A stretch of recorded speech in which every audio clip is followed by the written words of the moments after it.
Assalamualaikum warahmatullahi wabarakatuh. Selamat sore dan salam sejahtera untuk kita semua. Perkenalkan, saya Raisa bin SPD MPD, dosen pada program studi pendidikan bahasa Inggris Fakultas Keguruan dan Ilmu Pendidikan Universitas 19 November Kolaka. Pada kesempatan ini saya akan melaksanakan pembelajaran pada mata kuliah Elementary Writing, yaitu mata kuliah wajib dengan bobot 2 SKS yang ditempuh oleh mahasiswa pada semester awal. Elementary Writing merupakan mata kuliah yang dirancang untuk membangun kemampuan dasar mahasiswa dalam menulis menggunakan bahasa Inggris secara bertahap. Mahasiswa tidak hanya belajar menghasilkan kalimat yang benar secara gramatikal, tapi juga belajar menyusun paragraf yang utuh, logis, koheren, dan sesuai dengan kaidah penulisan bahasa Inggris. Mata kuliah ini memiliki posisi yang sangat penting karena menjadi fondasi bagi mata kuliah menulis pada semester berikutnya, seperti intermediate writing, kemudian academic writing, hingga penulisan karya ilmiah. Untuk mewujudkan CPL tersebut, mata kuliah ini memiliki 4 capaian pembelajaran mata kuliah atau CPMK. CPMK yang pertama adalah mahasiswa mampu menulis kalimat sederhana hingga kalimat kompleks dengan memperhatikan struktur dasar bahasa Inggris, variasi pola kalimat, serta penggunaan berbagai jenis klausa. Kemudian CPMK yang kedua adalah mahasiswa mampu menerapkan mekanika penulisan secara tepat seperti penggunaan huruf kapital, tanda baca, sentence fragment, run out sentence, dan comma splices.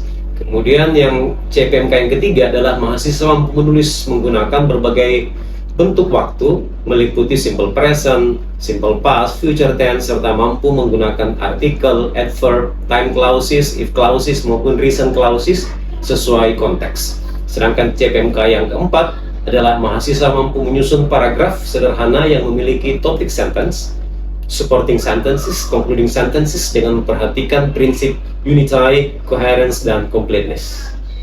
Agar seluruh CPMK tersebut dapat dicapai secara bertahap, beberapa materi pembelajaran disusun secara berjenjang. Perkuliahan diawali dengan materi sentence basic yang membahas pola dasar kalimat dengan penggunaan prepositional phrases sebagai fondasi dan membangun kalimat yang benar.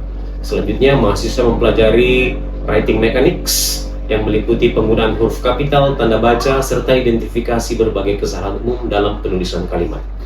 Setelah mahasiswa menguasai dasar tersebut, pembelajaran dilanjutkan pada penulisan berdasarkan konteks waktu, yaitu writing about the present, kemudian writing about the past, dan selanjutnya writing about the future. Tahap berikutnya, mahasiswa mempelajari sentence variety, sehingga mampu menghasilkan kalimat sederhana, majemuk maupun kompleks dengan penggunaan adjective clauses dan modal secara tepat. Pada bagian akhir perkuliahan, mahasiswa menyusun paragraf sederhana yang memenuhi unsur kesatuan, koherensi, dan kelengkapan hingga mampu menghasilkan paragraf yang orisinal. Dalam pelaksanaan pembelajaran, saya menerapkan pendekatan student-centered learning sehingga mahasiswa itu menjadi subjek utama dalam proses belajar.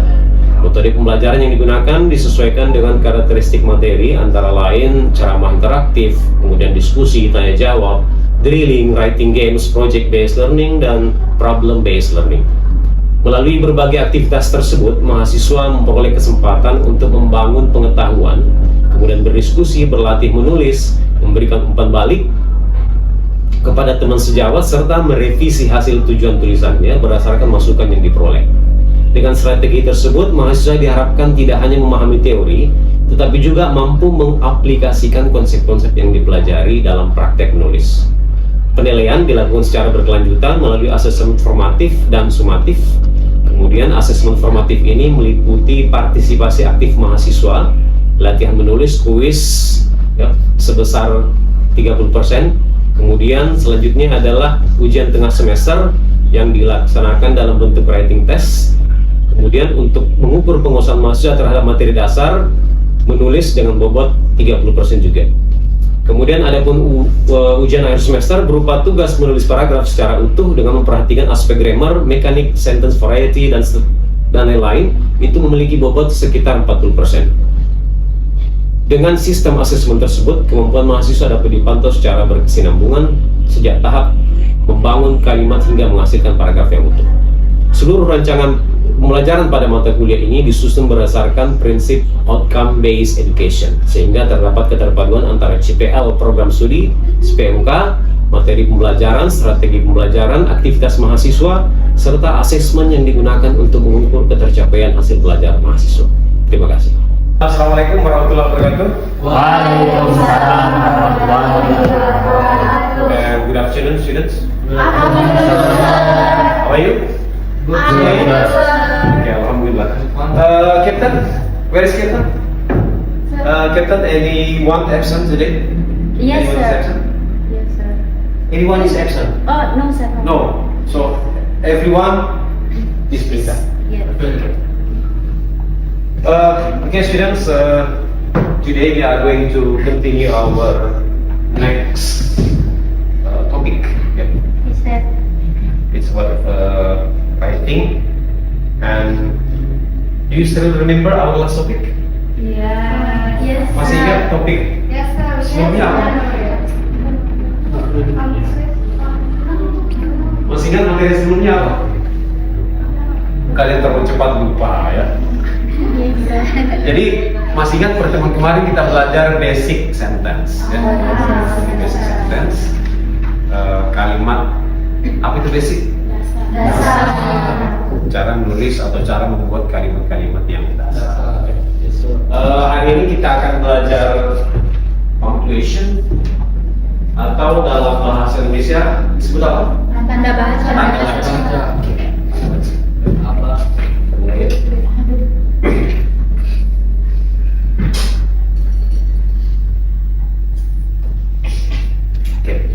Before discussing more and more about this topic, I'd like to show you the learning goals.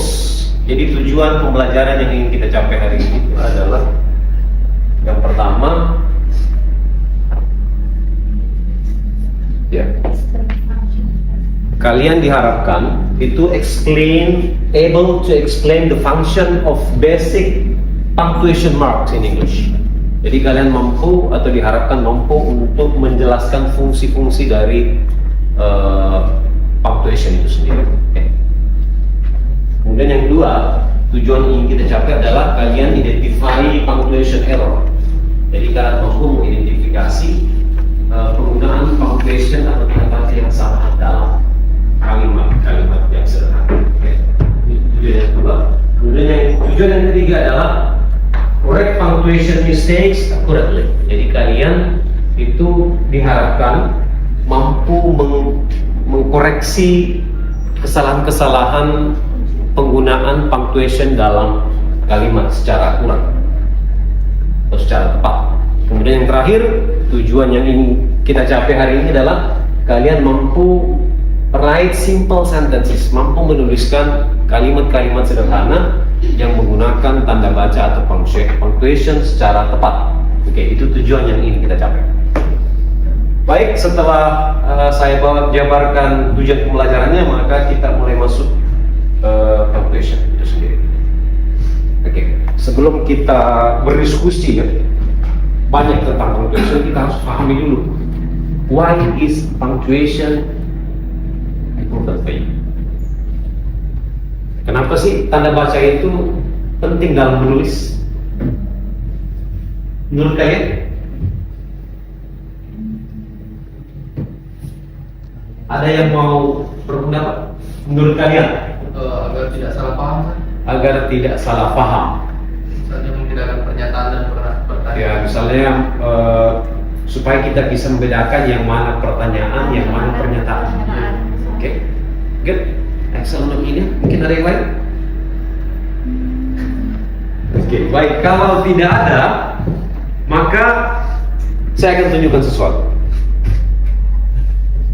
Silahkan diperhatikan. Ini gambar apa? Ya, ini ada gambar seorang orang tua. Oke, kalimat di atasnya. Let's eat grandma. Pertanyaannya adalah, what does it mean? Dan grandma. Kira-kira saya mau nanya, kira-kira kalau nenek kalian di rumah membaca tulisan seperti ini, apakah kalian akan takut atau tidak? Takut. Ayo makan ini. Tidak, pasti nenek kalian akan shock dan mungkin meninggalkan rumah kalian. Kenapa dia membaca tulisan seperti ini? Let's eat grandma. Ya. Jadi kalian coba compare dengan kalimat yang berikutnya.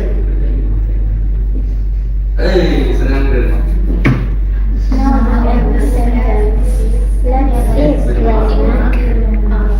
Let's eat grandma. Kira-kira apa sih bedanya? Jadi ini bukti how crucial the use of punctuation in writing. Jadi bukti bahwa sangat penting belajar punctuation dalam menulis. Karena apa? Membuat pernyataan lebih clear, kemudian tidak ambigu, tidak multitafsir. Ya, ketika sebuah pernyataan atau sebuah kalimat itu diikuti oleh tanda baca. Oke, selanjutnya.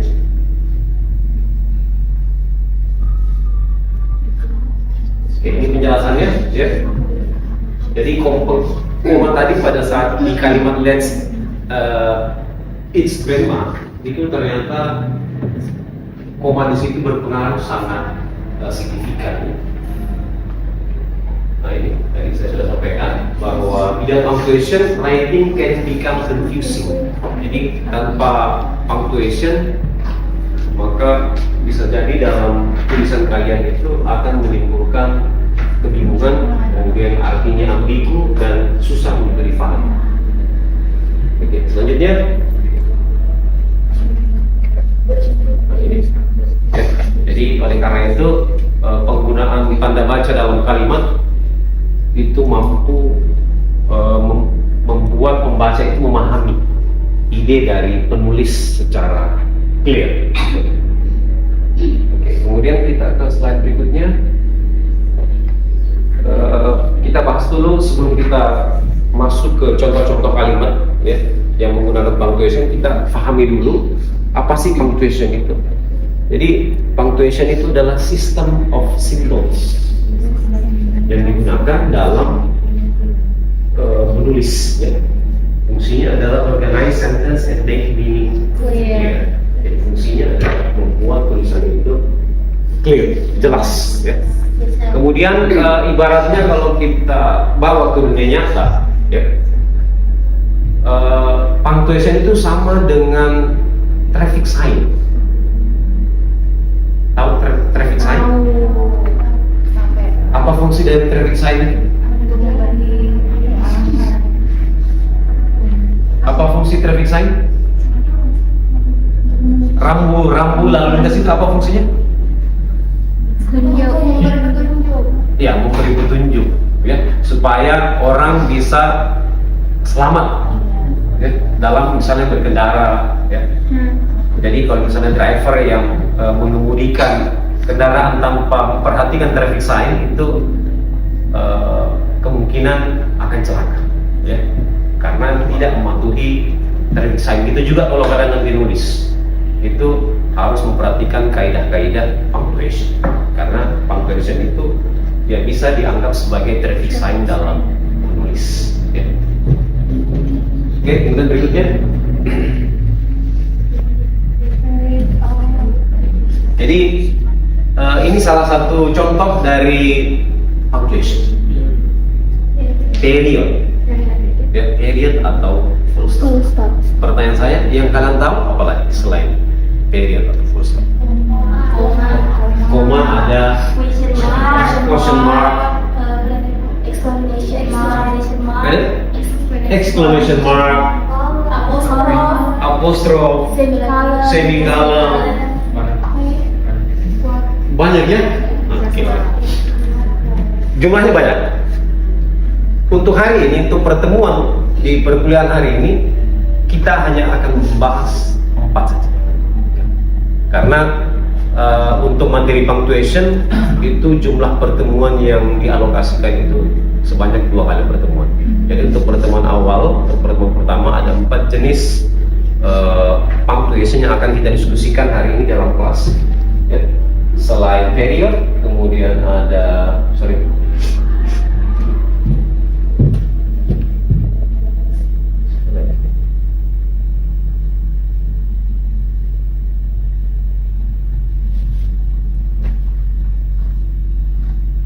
ya. Jadi ada koma, ya.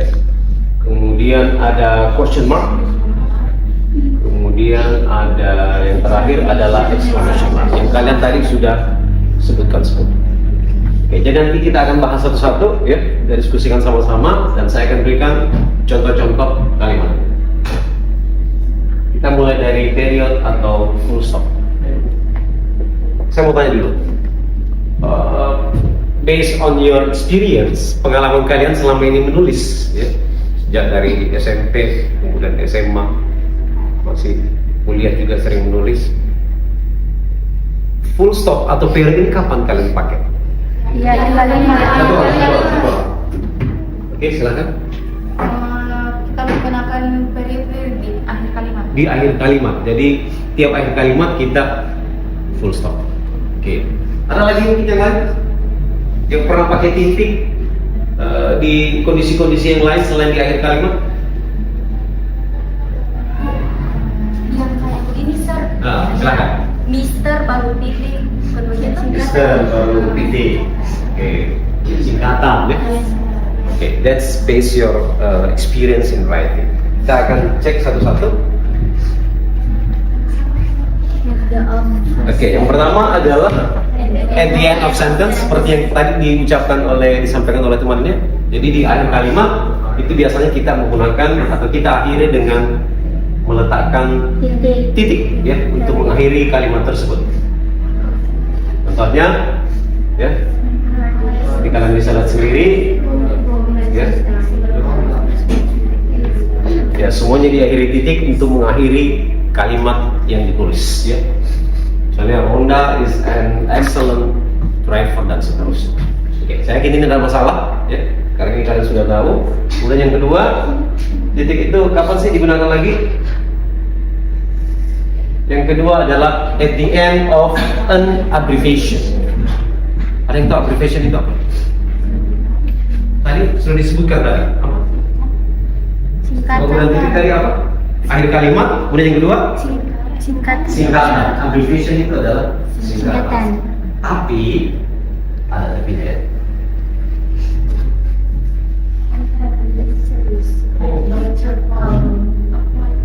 Ya.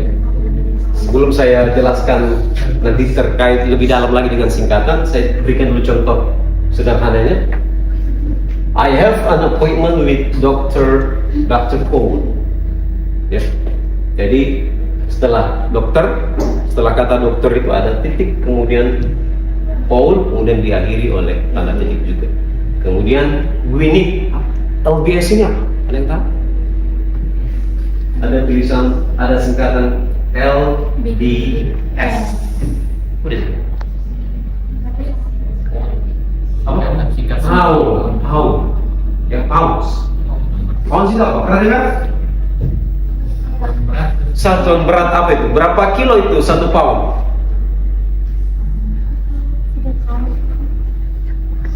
Sekilo enggak? Tidak sampai sekilo. Oke. Berapa? Setengah? Enggak. 1 ons. Ya, nanti kalian cek sendiri ya berapa 1 pound itu berapa kilogram. Ya. Kemudian berikutnya kita masih period. Nah, ini yang saya mau sampaikan, yang perlu kalian ingat bahwa do not use period with acronym. Kan kalau dalam pelajaran bahasa Indonesia waktu kita SMA dulu ada namanya akronim, ya. Akronim itu apa, masih ingat? Ada singkatan, ada akronim. Pendekan. Mungkin ada kan yang punya pendapat lain, pernah dengar kata akronim? Pernah? Pendekan. Hah? Pendekan. Coba perhatikan, ada penjelasannya. Acronyms are abbreviation formed from the first letter of a name or a title. Acronyms are usually pronounced as words. Jadi akronim itu biasanya diucapkan sebagai sebuah kata. Misalnya apa dalam bahasa Indonesia? Hah? Apa? KTP itu huruf K, T. Memang tulisannya KTP ya? NASA. Bulog. Apa? Bulog. Great. What else? UNESCO. Apa lagi? Yang ada di Indonesia kira-kira ada di lingkungan kalian apa?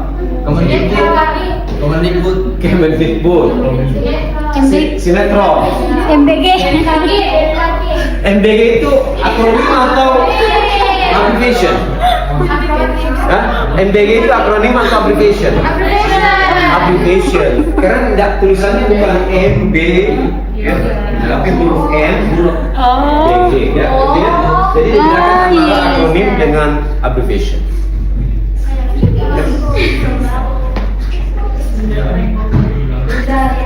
Ada NASA, kemudian ada Mager, Sir. ya. Mager. Ya, itu. Kemudian ada UNESCO dan seterusnya. Kalian sudah paham tadi ya. Kemudian berikutnya kita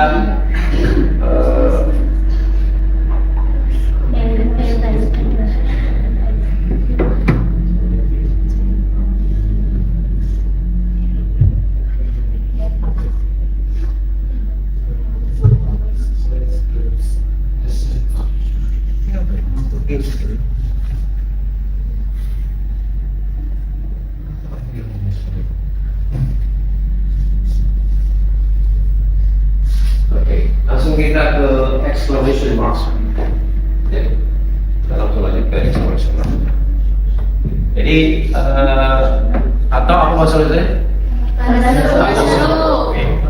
Jadi exclamation mark show emotion or excitement. Jadi silahkan lihat contoh-contohnya, perhatikan. Ya, jadi ketika kalian membuat pernyataan, kemudian disertai dengan excitement, disertai dengan emosi, maka kalian boleh pakai exclamation. Ya. Coba perhatikan di kalimat paling bawah, I really miss you, karena serunya 3. Ya. Itu boleh apa tidak? Boleh apa tidak? Kan biasa kan tulis pesan WA, chat. Oh iya. Ya. Miss you 3 kali tambah seru. Disertai emoticon. Dalam penulisan formal, itu tidak boleh. Tapi kalau informal, misalnya chat sama temannya, that's no problem. Ya, itu boleh. Ya. Jadi ada watch out, be careful, I just won 20 million in the lottery, ya, $20 million. Jadi ada emotion di situ ya, ada emotion. Kemudian berikutnya,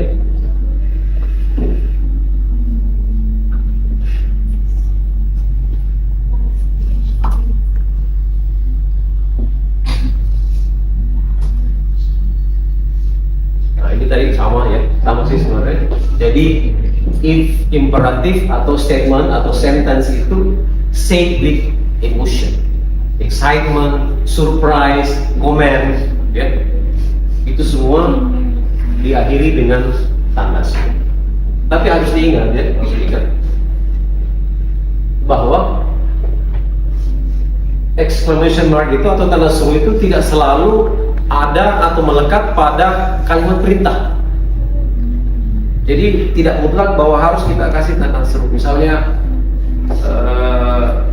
go out atau sit down. Ya. Misalnya saya tanya, kalau go out itu kita pakai tanda seru atau tidak? Misalnya kata perintah go out, kenapa pakai? Menurut kalian ketika kalian mengatakan go out, ada emosi nggak di situ? Biasanya orang ngomong go out itu biasa disertai dengan emosi. Tapi kalau sit down please. Sit down. Enggak ya? Ada, Sir. Tidak ada tanda serunya, karena biasanya orang sit down please itu tidak disertai dengan emotion, ya. Maka tidak wajib tanda exclamation mark itu ada di setiap kalimat perintah. Oke, misalnya ini ya, di kalimat yang saya berikan contoh ini, hand in your test paper when you are finished. Ya, jadi kalau misalnya dosennya menyampaikan, oke, silakan lembar jawabannya dikumpul, ya, itu kan tidak disertai dengan emotion atau excitement, tapi itu hanya perintah biasa, jadi tidak menggunakan exclamation mark. Ya. Jadi fungsi dari tanda seru ini adalah memperlihatkan emosi dari penulis, ya, memperlihatkan perasaan dari penulis. Oke, lanjut. Kita ke question mark atau apa? Question mark? Oke. Saya yakin ini tidak ada masalah ya, karena kalian biasa pakai dalam percakapan sehari-hari. Jadi use question mark at the end of direct question. Jadi gunakan tanda tanya ini pada direct question. Apa yang direct question? Pertanyaan langsung. Bukan pertanyaan tidak langsung. Karena pertanyaan itu ada yang langsung, ada yang tidak langsung. Misalnya, who left the door open? Are you ready? Yeah. Jadi semuanya menggunakan question mark. Kenapa? Ini namanya direct question. Jadi langsung diucapkan ya, ke pendengar. Kemudian do not use question mark at the end of indirect question. Jadi sebaliknya, ketika kalimatnya adalah indirect question, maka tidak boleh menggunakan question mark. Misalnya, I wonder who will win the race. Yeah. I don't know who you are atau who are you. I don't know who you are. I know, saya tahu di mana dia tinggal. Misalnya, itu kan tidak bertanya ya, tidak bertanya. Maka itu tidak menggunakan question mark. Tapi kalau saya misalnya direct question, misalnya di mana kamu tinggal, berarti itu question mark. Tapi kalau saya tidak tahu di mana kamu tinggal, itu bukan pernyataan, tapi itu bukan pernyataan, tapi pertanyaan. Well, students, it was long explanation about punctuation. Now it is time to check your understanding. Okay, Sir. Okay, now you can see the slide, please. Yes, Sir. Yeah. Where do you live? Question number 1. There are some questions I have prepared. Please answer this question. Okay. Apa jawabannya itu? Where do you live? Oke, saya mau tanya yang lain. Itu statement atau question? Question. Berarti dia menggunakan exclamation mark. Oke, cocok ya? Oke, kemudian yang kedua, punctuation. Dia menggunakan question mark. Yang ketiga, where should the capital letter be? Sudah cocok atau belum? Cocok. Tunjukkan should yang tulisannya kalau ada yang mau jawab. Oke, silakan. I study English every day. I study, coba perlihatkan ke teman-temanmu. I study English every day. Apakah any problem in the sentence atau tidak ada masalah dengan tulisannya? Ada, Sir. Hah? Yeah, correct. No problem. No problem. Everything is correct. Yes, Sir. Oke. Jadi, baik, kita lanjut ke sesi terakhir perkuliahan kita hari ini, yaitu quiz ya. Yes, Sir. Jadi di slide ini saya sudah memberikan linknya, dan linknya juga saya tadi sudah share di grup WhatsApp kalian masing-masing. Yes, Sir. Nanti kalian boleh klik di situ ya, linknya. Kemudian jangan lupa sebelum mengerjakan tugas itu, sebelum mengerjakan kuis itu akan ada kalian harus menginput nama kalian ya, itu masing-masing. Kemudian yang berikutnya adalah baru bisa menjawab. Kemudian choose the best answer for each question. Silakan dijawab dengan tepat. kemudian ada durasi waktunya yang saya sediakan. Setelah itu disubmit, nanti kita akan lihat siapa yang paling cepat dan paling tepat dalam menjawab semua soal dalam kuis tersebut. Oke, silakan saya berikan waktu 5 menit untuk mengerjakan kuis tersebut. Yang tiga besar. Siapa yang masuk tiga besar? Alif, peringkat Alif Maha Besar. peringkat berapa Alif? Posisinya? 3. Peringkat 3. Peringkat 2 siapa? Saya. Aura. Peringkat 1? Ica. Ica. Peringkat 1. Oke, kita kasih. Oke, jadi mudah-mudahan pembelajaran hari ini bisa hasilnya maksimal ya. Sebelum kita akhiri, saya punya pertanyaan. I have one question to you all. According to you, which one is the most difficult punctuation we have learned this hour? No, for me, exclamation mark. For you, exclamation mark. Why? Kira-kira kenapa? Apa alasannya kenapa? Mengatakan bahwa tanda seru itu merupakan punctuation yang paling susah. Tanda baca yang menurut kamu susah. Karena kita tuh kayak harus tebak dia lagi emosi atau tidak. Oh gitu ya. Jadi mudah-mudahan apa yang kita dapatkan hari ini bisa bermanfaat untuk kalian semua ke depannya, sehingga tulisan kalian itu lebih baik lagi. Dan terakhir saya ucapkan thank you for your attention. See you next meeting. Assalamualaikum warahmatullahi wabarakatuh. Waalaikumsalam.